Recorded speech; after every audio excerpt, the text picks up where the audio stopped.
Just इतिहास। तो आइए आज मैं आपको बताती हूँ कुछ चाय के इतिहास के बारे में। तो अगर आपको इसके बारे में जानना है और हमारे सारे चाय लवर्स को जानना है तो चलिए मेरे साथ। सुबह और शाम चाय के बिना हमेशा ही अधूरी होती है और भारत में चाय के शौकीन आपको हर जगह हर घर में मिल जाएंगे। गर्मी हो या सर्दी, बरसात हो या फिर कोई भी अन्य मौसम हो, हमेशा ही चाय एक ऐसी चीज है जो आपका तनाव, जो आपकी नींद भगाने में हमेशा ही फायदेमंद रहती है। तो मैं आज आपको बता रही हूँ चाय के बारे में, चाय के इतिहास के बारे में।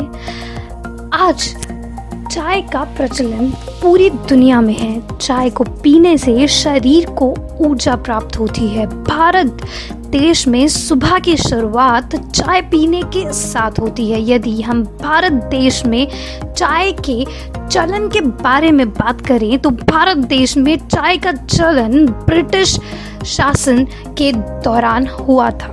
चाय के चलन के बारे में ऐसा कहा जाता है कि जब कुछ ब्रिटिश लोगों का ध्यान असम में लगी हुई चाय की झाड़ियों पर गया, तब उन्होंने चाय पर रिसर्च करना प्रारंभ किया और तभी से उस समय से असम में रहवासी चाय की झाड़ियों से पत्ती को उबाल कर पिया करते थे। जब घर पे कोई मेहमान आता है तो तब हम उसका स्वागत एक चाय के साथ करते हैं। बड़े बड़े कार्यालयों में या ऑफिसों में भी सभी कर्मचारियों को चाय पीने की आदत है। जब कोई शादी समारोह या रात जागरण का कार्यक्रम होता है तब चाय पीकर सभी आनंद प्राप्त करते हैं। चाय बनाने की प्रक्रिया इस प्रकार से है। सबसे पहले की कप पानी लीजिए, फिर उसमें 2 चम्मच चाय की पत्ती डाली जाती है। इसके बाद उसमें 2 चम्मच चीनी भी डाली जाती है। चाय को स्वादिष्ट बनाने के लिए इसमें अदरक और इलायची भी डाली जाती है। इसके बाद इसको उबाला जाता है। दोस्तों, चाय का इतिहास 4700 साल पुराना है। इसके बारे में एक दंत कथा बताई जाती है जो जुड़ी है चीन के सम्राट शेननुंग से।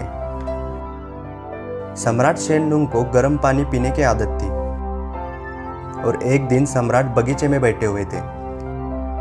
तब उनके गर्म पानी के बर्तन में हवा से उड़कर कुछ पत्तियां गिर गई तो पानी का रंग भी बदल गया। सम्राट ने उस बर्तन से अच्छा सुगंध महसूस किया तो उन्हें वो पानी पीने की इच्छा हो गई। आखिर सम्राट ने उसका स्वाद चख लिया तो उन्हें पसंद भी आ गया। बस बताया जाता है कि चाय का सफर यहीं से शुरू हुआ और इसी के आधार पर बताया जाता है कि चाय पीने की शुरुआत सबसे पहले चीन में हुई।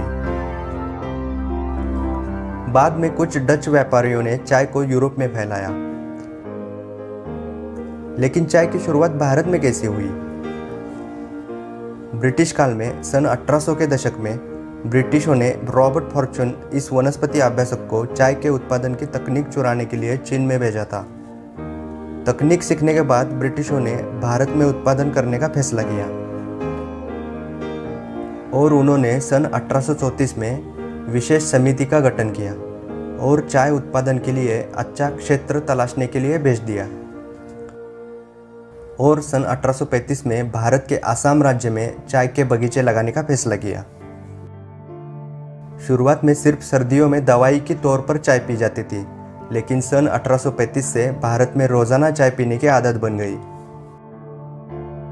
दोस्तों, अब हम देखते हैं कुछ इंटरेस्टिंग फैक्ट्स। चाय के उत्पादन में पूरी दुनिया पर एशियन कंट्रीज डोमिनेट करती हैं। चाय उत्पादन में चीन दुनिया में अव्वल स्थान पर है। उसके बाद भारत, केन्या और श्रीलंका ये देश आते हैं। ये चारों देश मिलकर पूरी दुनिया की तकरीबन 75% चाय उत्पादित करते हैं। चाहो तो किसी और से मिलकर देख लो, जब जिक्र चाय का होगा तो याद हमारी ही आएगी। जिसका हक है उसी का रहेगा, मोहब्बत चाय नहीं जो सबको मिल जाए। बांट लेते हैं गम अक्सर हम आधा आधा, मैं और चाय आधा आधा। एक कप चाय 2 कपों में बराबर बराबर बांटकर अक्सर किया है महसूस कि तन्हा नहीं हूँ मैं। उम्मीद करती हूँ गाइस कि आप लोगों को मेरा ये विषय बखूबी पसंद आया होगा। एक ये प्यारा सा विषय है जो कि हमारे सारे ही चाय लवर्स के लिए है। तो चाय लवर्स इसको देखना ना भूलिएगा और प्लीज मेरे चैनल को सब्सक्राइब करना ना भूलिएगा। Like, comment, share plus subscribe and अपने फीडबैक देना ना भूलिएगा। और साथ ही साथ आप लोग मुझसे कनेक्ट हो सकते हैं थ्रू माई इंस्टाग्राम पेज और व्हाट्सएप ग्रुप 2। मैं आपको लिंक्डइन, ट्विटर, यूट्यूब पे भी अवेलेबल हूँ। और साथ ही साथ मेरा जो पेज है वो वाइस एंटरटेनमेंट ऑफिशियल के नाम से है। आप लोग मुझसे वहां पे भी कनेक्ट हो सकते हैं। और वो कहते हैं ना कि वक्त बेवक्त अगर तुम चाय होते तो हमें इस कदर तो जरूर याद आते। तो कुछ इसी तरह ये विषय मेरा यहीं पे खत्म होता है। मैं अगली बार फिर हाजिर होंगी आप लोगों के लिए एक नए विषय को लेकर। तब तक के लिए मुझे दीजिए इजाजत। खुश रहिए, पॉजिटिव रहिए और हाँ, चाय पीते रहिए।